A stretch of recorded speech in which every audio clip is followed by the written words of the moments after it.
دوستو channel subscribe, like اور share فرمائیں، شکریہ۔ بسم اللہ الرحمن الرحیم، الحمدللہ رب العالمین والصلاة والسلام علی خاتم النبیین، اما بعد۔ پاک فیوز محمد منشا، السلام علیکم جی۔ بات کرتے ہیں دو بڑے منجھے ہوئے ISI کے قوالوں کی اور اس سے ہی گویا ملحقہ ایک اور سلسلہ کہ یعنی پاکستان کو ولی اللہ لوگ بطور آرمی چیف ملے ہیں، یہ بڑی خوش قسمتی ہے پاکستان کی۔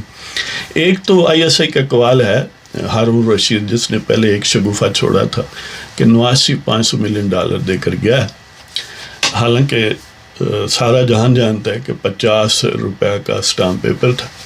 شاید وہ اس طرح کہہ رہے ہوں تو ان 50 روپوں کو وہ پرائز بانڈ خرید لیں، پھر پرائز بانڈ نکل آئیں، ہو سکتا ہے اس سے کوئی 2-4 کروڑ حاصل ہو جائے، پھر ری انویسٹ کریں، تو اس طرح الٹیمیٹلی ہو سکتا ہے آئندہ 100-200 سالوں میں 500 ملین ڈالر جو ہے وہ بن ہی جائے۔ تو شاید ان کی عقابی نگاہیں اتنی دور جا رہی تھی۔ تو اسی طرح انہوں نے ایک اور سٹنٹ چھوڑا، آپ نے سنا ہوگا کہ وہ کہتے ہیں کہ کیانی صاحب سے، یعنی جنرل اشفاق پرویز کیانی، جو پاکستان کے سابق ٹھگ ہیں، جن کو 2 مرتبہ ولایت کا درجہ جو ہے وہ انہوں نے زبردستی چھینا جی، تو وہ ہارون رشید کہہ رہے تھے کہ کیانی صاحب سے انہوں نے پوچھا کہ آپ کی صحت کیوں ڈاؤن ہو گئی یا وزن کم ہو گیا، تو انہوں نے فرمایا کہ بس خرچہ پورا نہیں ہوتا تھا تو میں نے ایک وقت کا کھانا کم کر دیا۔ یعنی امیجن کریں کہ جس طرح خان صاحب کی تنخواہ میں ان کا کھانا پورا نہیں ہوتا، گھر کا خرچہ نہیں پورا ہوتا، حالانکہ بچے کوئی اور پال رہے، پتہ نہیں خرچہ کہاں کرتے۔ اسی طرح یعنی پورے ملک کو لوٹ کے آٹا، چینی، وہ کتنے کرائسس پیدا، دوائیاں، میں اپنا کچن چلانے کے لیے تو وہ بھی چلتا نہیں ہے ان سے، وہ کہتے یہی ہیں، پتہ نہیں اب اس میں کیا راز ہے۔ اسی طرح کیانی صاحب جو ہیں، یعنی ان کے کئی درجے چھوٹے جو ماتحت تھے وہ پیزا شیزا بناتے رہے جی، تو وہ بھی بڑے یعنی کیا بے لحاظ تھے کہ ایک آدھ پیزا روزانہ کیانی صاحب کو بھی دے دیا کرتے کہ وہ بھوکے ہی رہے مسکین۔ تو بہرحال وہ کہتے ہیں انہیں دولت سے کسی قسم کی دلچسپی نہیں تھی، تو پیسے اتنے ہوتے نہیں تھے کہ وہ 2 وقت کا کھانا جی بھر کے کھا لیں، اس لیے انہوں نے ایک کا ناغہ کر دیا ہے۔ تو اتنے یعنی درویش صفت اور وہ اتنے گویا فقر پر زندگی گزارتے تھے۔ ہاں یہ الگ بات ہے کہ سگریٹ بڑے اعلیٰ برانڈ کے ہر وقت ہی پیتے رہتے، تو وہ خود ہارون رشید صاحب بھی یہ بھی فرماتے رہے ہیں کہ چین سموکر ہیں۔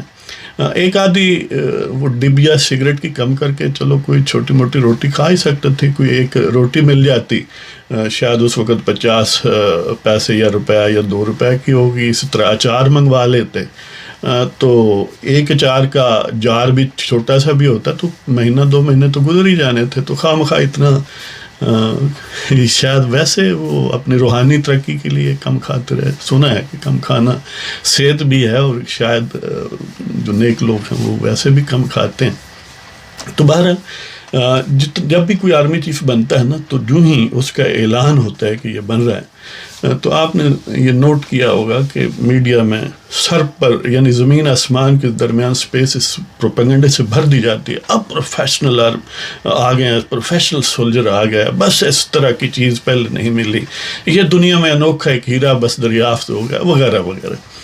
یعنی اور پھر وہ بے شک آئین کو اڑا دے، لوگوں کو قتل کرنا شروع کر دے، پاکستان کو بیچ ڈالے، توڑ ڈالے، اور آئین کو پامال کرے، پاکستانیوں کو پکڑ کے بیچے، غیر ملکی حملہ آوروں کو فیسیلیٹیٹ کرے، اس کے باوجود اس کی ولایت میں کچھ فرق نہیں پڑتا، وہ کم از کم ابدال یا قطب کے لیول کی چیز ہوتی ہے۔ ISI کے جو قوال ہیں ان کے بقول وہ اس طرح پیش کرتے ہیں ان کو۔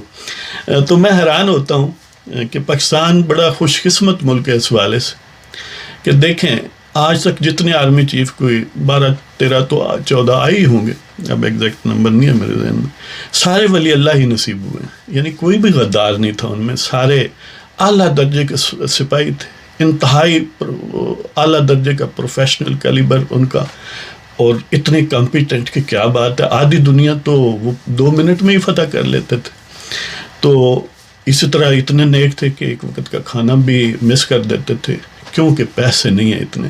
تو میری گزارش تو یہ ہے کہ پارلیمنٹ کو اسپیشلی کوشش کرنی چاہیے.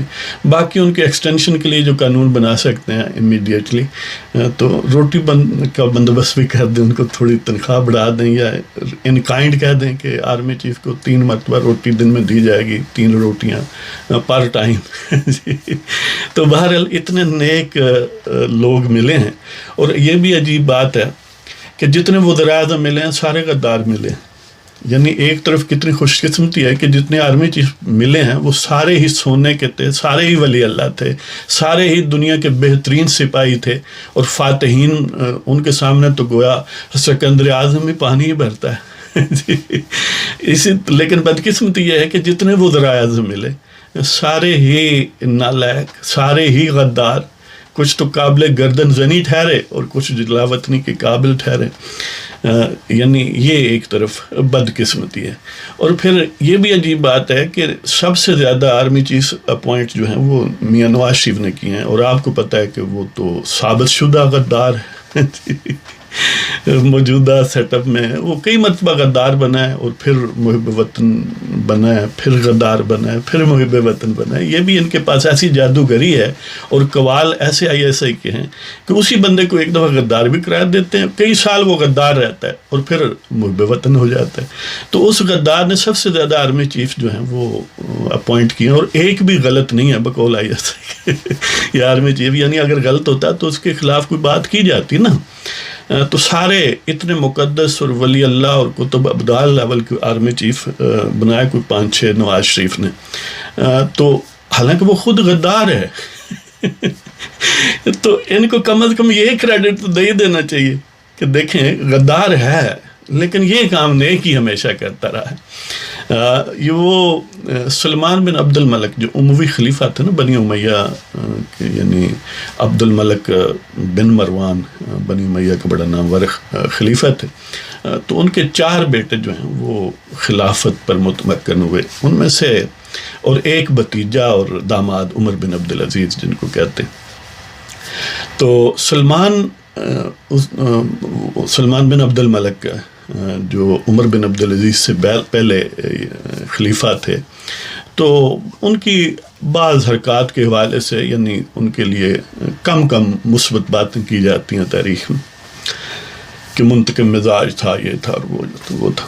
لیکن ایک بات کہی جاتی ہے، ہمارے علماء بعض خطبوں میں بھی یہ بات کہہ دیتے ہیں جب حضرت عمر بن عبدالعزیز رحمۃ اللہ علیہ کا ذکر ہو، کہ سلمان بن عبد الملک جو ہے اس کو اللہ تعالیٰ شاید اس وجہ سے بخش دے کہ ایک کام اس نے بڑا بابرکت کیا، اور وہ یہ کہ اپنا ولیعہد جو ہے وہ اپنا سکسیسر جو ہے وہ نامینیٹ کیا عمر بن عبدالعزیز جیسے ایک انتہائی متقی اور خدا ترس آدمی اور انصاف پسند اور بڑے کمپیٹنٹ شخص کو، ایک اعلیٰ درجے کے ایمان کے حامل اور ہر لحاظ سے پرفیکٹ آدمی اویلیبل جو اس وقت تھا.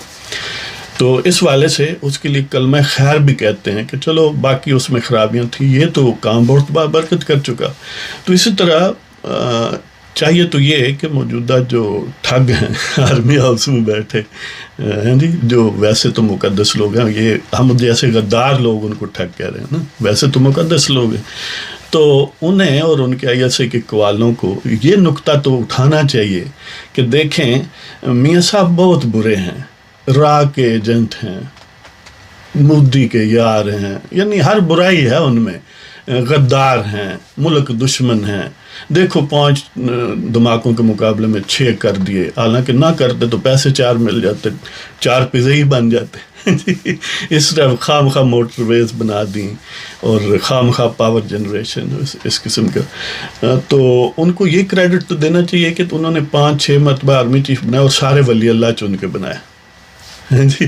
ویسے کوئی اور دوسرے سینس میں اعتراض جب کرتا ہے نا کہ دیکھیں یہ انہوں نے بنایا تو اب بھگتیں، تو میری گزارش یہ ہوتی ہے کہ جب بھیڑیے ہی سارے ہوں تو ایک جس کو بھی بنائیں گے وہ کاٹے گا ہی نا. اصل میں ٹریڈیشن ہی ہماری یہ ہے پاکستان کی، جس کیونکہ انہوں نے سویلین لوگوں کو کاٹنا یہ ان کے خمیر میں شامل کیا جاتا ہے. لہذا آپ رینڈملی کسی کو بھی پکڑ لیں، وہ کاٹے گا، اپنی بیسٹ ایفرٹ کرے گا، چلو ممکن ہے کاٹنے میں کامیاب ہو یا آدھا ہو یا نہ ہو. تو بہرحال میاں نواز شریف کے حق میں یہ بات تو جانی چاہیے آئی ایس اے کے قوالوں کو یہ بات تو کہیں کہ دیکھیں کتنا نیک آدمی باجوہ جو ہے اس کو انہوں نے آرمی چیف بنایا. اس سے پہلے جہانگیر کرامت اور اس سے پہلے وہ آصف نواز جنجوعہ اور یعنی 4 5 6 تو ہیں نا، تو اتنے نیک لوگ اس نے بنائے. اس کا کریڈٹ تو دینا ہی چاہیے کہ چلو یہ تو بابرکت کام ہی کرتے. حالانکہ اگر وہ غدار ہوں تو پھر جو آرمی چیف وہ اپوائنٹ کرتے ہیں وہ تو گھٹیا ترین ہونے چاہیے ویسے گھٹیا ترین، لیکن وہی بات ہے کہ بھیڑیوں میں سے، اب گھٹیا لوگوں میں سے جتنا بھی آپ احتیاط کریں تو گھٹیا ہی ہاتھ آئے گا نا. تو بہرحال یہ ایک یعنی وہ ایک دوسرا قوال رہ گیا. یہ ایک ہی قوال پر اتنا لمبی بات ہوئی کہ اعتزاز حاصل صاحب یہ فرما رہے تھے کہ نواز شریف کو بریگیڈیئر صاحب ہیں کوئی ڈی ایچ کے، انہوں نے فون کیا اس لیے انہوں نے تقریر نہیں کی.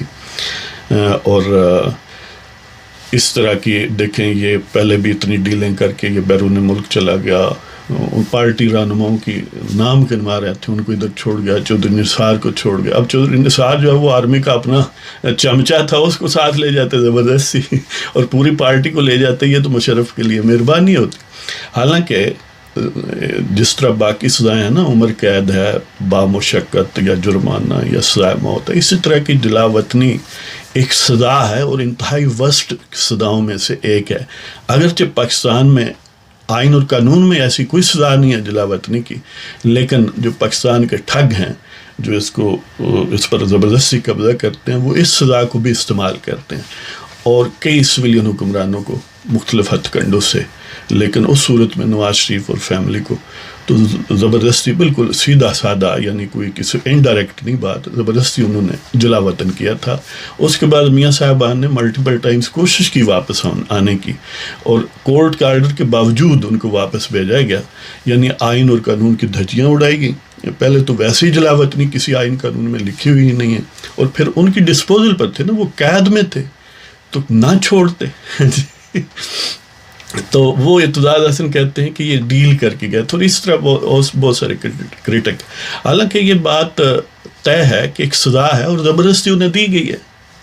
اس میں ڈیل یا نہ ڈیل والی بات یہ اسی طرح کی بات ہے کہ کوئی یہ کہے کہ جناب بھٹو مرحوم جو ہیں دیکھیں آپ اپنا وہ آگے چلے گئے. پھر یعنی اگر یہ کہا جائے کہ ظاہر ہے، اور ان کے عقیدت مند یہی کہتے ہیں نا کہ وہ شہید ہیں، ظاہر ہے ناحق ان کو قتل کیا گیا، تو آپ جنت میں چلے گئے. دیکھیں باقی لوگوں کو ادھر چھوڑ گیا، کارکن مسکین کوڑے کھاتے رہے، تو یہ ڈیل کر کے گئے. او بھائی ڈیل میں سزا نہیں ہوتی، ڈیل میں جلا وطنی نہیں ہوتی. لہذا زبردستی ان کو جلا وطن کیا گیا. اب کوئی یہ کہے کہ یہ ڈیل ہے یا نہ ڈیل ہے، اس طرح کی ہرزہ سرائی جو ہے اعتزاز حسن فرما رہے تھے اور یہ کہہ رہے تھے کہ اب بریگیڈیئر کے فون کی وجہ سے انہوں نے تقریر نہیں کی. حالانکہ ابھی تاریخ شروع ہوئی ہے، کون جانتا ہے کل پھر وہ تقریر کر دیں گے، پھر یہ عرضہ سرائی کرے گا کہ اب بریگیڈیئر صاحب نے کہا کہ فون کا اپنا تقریر کر لیں. اگر انہوں نے نہیں کی تو کیا پی ڈی ایم والوں کی ٹون اور ٹنار میں کوئی فرق آیا؟ مریم نواز نے کوئی کمی چھوڑی؟ ہیں جی، اور کمی نہیں چھوڑیں گی. آپ بے شک قوالی جو ہے وہ نئے سرے سے اس کی ریہرسل کرتے رہیں. ہارون صاحب اور اعتزاز حسن کوئی ایسا یعنی پہلے ڈارمنٹ قوال تھا، اب منتر عام پر آ رہا ہے. تو اس کے ساتھ ہی آپ کی اجازت چاہتا ہوں جناب. اگر آپ کو پروگرام پسند ہو سبسکرائب کریں، شیئر کریں، لائک کریں. خدا حافظ.